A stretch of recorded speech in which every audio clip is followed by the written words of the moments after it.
All right, in this video, I would like to show you a little bit more about some of the basic web design skills that you will need to show. So I will be working on one of our web design pages. This is the web design resource page. So if I go in and edit this page, you'll see at the top here, I have inserted a table of contents. So insert table of contents. And what this does is it allows me to set up if I want a specific width, if I want a certain number of levels of the table of contents. Now, what is that table of contents referring to?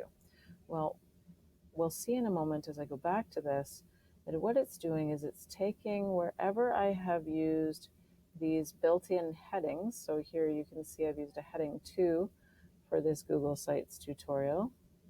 I've used another heading 2 for design, all right, and for every one of these orange ones. Now, if I change this to a heading 3, fonts, colors, etc., if I save, and we'll take a look at our table of contents at the top of the page, and you'll see that now that fonts, colors, etc. is now indented from our main page. So the web design resources is a heading 1. That's your main page title. It comes in as a heading 1. Heading 2, you can see those are 1.1, 1.2, 1.3, and then a heading 3 is subheadings underneath that. So if you use these headings properly, you can easily have a whole table of contents set up for your page. All right, so I will go in and edit that and put it back to a heading 2. So again, that's just under our format menu. And on another video, I have shown you how to change the colors and fonts that you've used for those headings. That would be under your Manage Sites section. Now, something else we can do, most of you have already figured out how to embed a YouTube video in here, but what I'll do is I'll just go in here and embed another YouTube video. So it's fairly easy. We just come over to Insert, YouTube. We put in the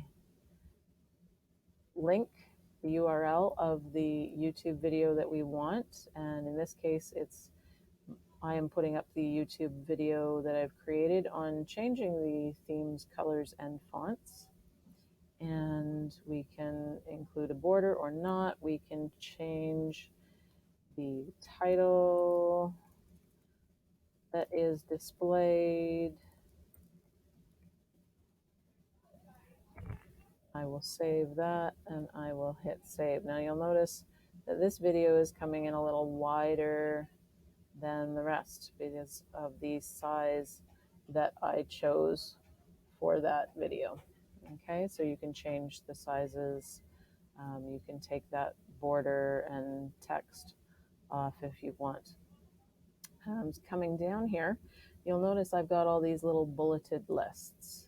All right, so in order to use a bulleted list, I will just hit E on my keyboard here to go back into the editor. And if I scroll down onto this, you'll notice that I'm using this bulleted list. All right, so that just gives me the little dots. If I wanted this whole thing to be a numbered list instead, I can have it enter the numbers. So this will be very useful when you're doing your research projects and you need to create your numbered list of sources.